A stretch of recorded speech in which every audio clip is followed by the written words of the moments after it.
নমস্কার বন্ধুরা, কলা পাতায় সয়াবিনের পাতুরি করব। পেঁয়াজ কুচি, বাদাম, সর্ষে, সয়াবিনের প্যাকেট, লঙ্কার গুঁড়ো, স্বাদ মতন চিনি, নুন, হলুদের গুঁড়ো,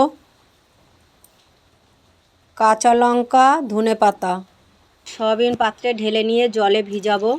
5-7 মিনিট ভেজাবার পরে মিক্সচার মেশিনে পিষে নেব। বাদাম, কাঁচা লঙ্কা, সর্ষে মিক্সচার মেশিনে দিয়ে পেস্ট করব।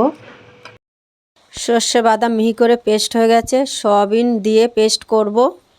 মশলাগুলো দিয়ে দিচ্ছি। লঙ্কা দিলাম, চিনি, নুন, হলুদ, পেঁয়াজ, ধনে পাতা দিলাম, সর্ষের তেল দিচ্ছি, দিয়ে এখন মিশাবো। এইভাবে সুন্দর করে আপনারা মিশ্রণটাকে মাখবেন। যারা নিরামিষ খাবেন পেঁয়াজ দেবেন না।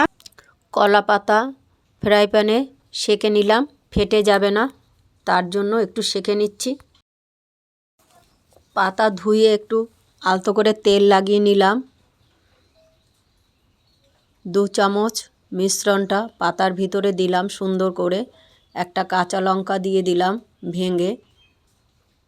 সুন্দর করে মুড়ে নেবেন চারি সাইড থেকে, যাতে বেরিয়ে না যায়। প্রয়োজন হলে সুতো দিয়ে বেঁধে নেবেন। ফ্রাই প্যান গরম করে তেল দিয়ে বসিয়ে দিলাম, 10 মিনিট হবে। দেখুন 3টে এখন ভাজায় বসিয়েছি উনুনে। এরকম করে ভাজা হবে, আবার উল্টিয়ে দেব, তখন দেখাচ্ছি। তাওয়াতেও করতে পারেন, কড়াইতেও করতে পারেন, ধীরে ধীরে ধৈর্য সহকারে করবেন। আর এক পাশ উল্টিয়ে দিয়েছি, দেখুন লাল লাল করে ভাজা হয়ে গেছে। ওই পাশ হলে নামিয়ে দেব। এইভাবে আপনারা ভাজবেন ধীরে ধীরে।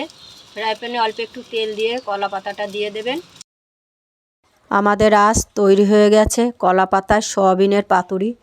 খুব সুন্দর টেস্ট হয়েছে, সুন্দর গন্ধ বেরিয়েছে, ধোঁয়া উঠছে। ওপর থেকে কাঁচা লঙ্কা দেবেন। আপনারা বাড়িতে এইভাবে টিফিন বাটিতেও ভাপে করতে পারেন। নারকেল চিংড়ি মাছ দিতে পারেন। যারা নিরামিষ করবেন চিংড়ি মাছ পেঁয়াজ দেবেন না। আমরা সুন্দর করেছি, খেতে টেস্ট হয়েছে।